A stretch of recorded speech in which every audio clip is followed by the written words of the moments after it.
can I see all those in favour of Schools Composite 1? And all those against?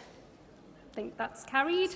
And with that, Labour adopted perhaps one of the more controversial policies in its history, the effective abolition of private schools, something unthinkable under Blair, not even policy under its most radical governments of the 1940s, and the language employed was more radical still. But the conference motion says the endowments, investments and properties held by private schools are to be redistributed democratically and fairly across the country's educational institutions. What does that mean? Well, it means that we can look at that within our Social Justice Commission because we want a fair system.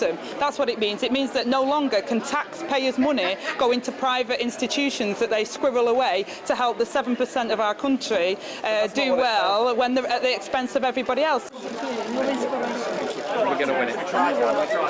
This was a policy which got them excited here, and yet another day of endless Brexit contortions. It was pure red meat, a reason for the activists to turn out, which ahead of an expected election campaign really matters.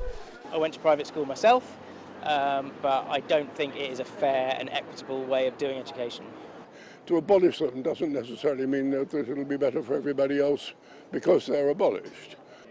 But the counter-reaction, a mere echo of what will surely be to come, was swift. It's a great idea as long as standards are good. The problem is, what independent schools bring at the moment to the overall educational system is a whole lot of specialism and capacity that might not be available otherwise. Only 7% of children go to private schools. Despite that, this is a policy which has the potential to dominate an election campaign. It will surely solidify the Tory vote in the home counties, perhaps those who had been toying with voting Lib Dem. But for Labour, they hope it will act as a signal of a wider conflict. In an age of populism and of populists, of Brexit and of Trump, Labour have so often appeared buffeted around, accused of embodying the interests of the liberal metropolitan elite. This is their way of combating that, of drawing a line in the sand of them and us, that they represent the interests of ordinary people. It is, frankly, a sort of populism with which they're comfortable.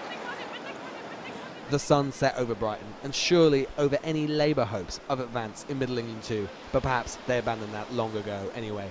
This is a policy about consolidation of their vote, not expanding it, and in that, in British politics right now, they're hardly alone. Lewis Goodall, Sky News, Brighton.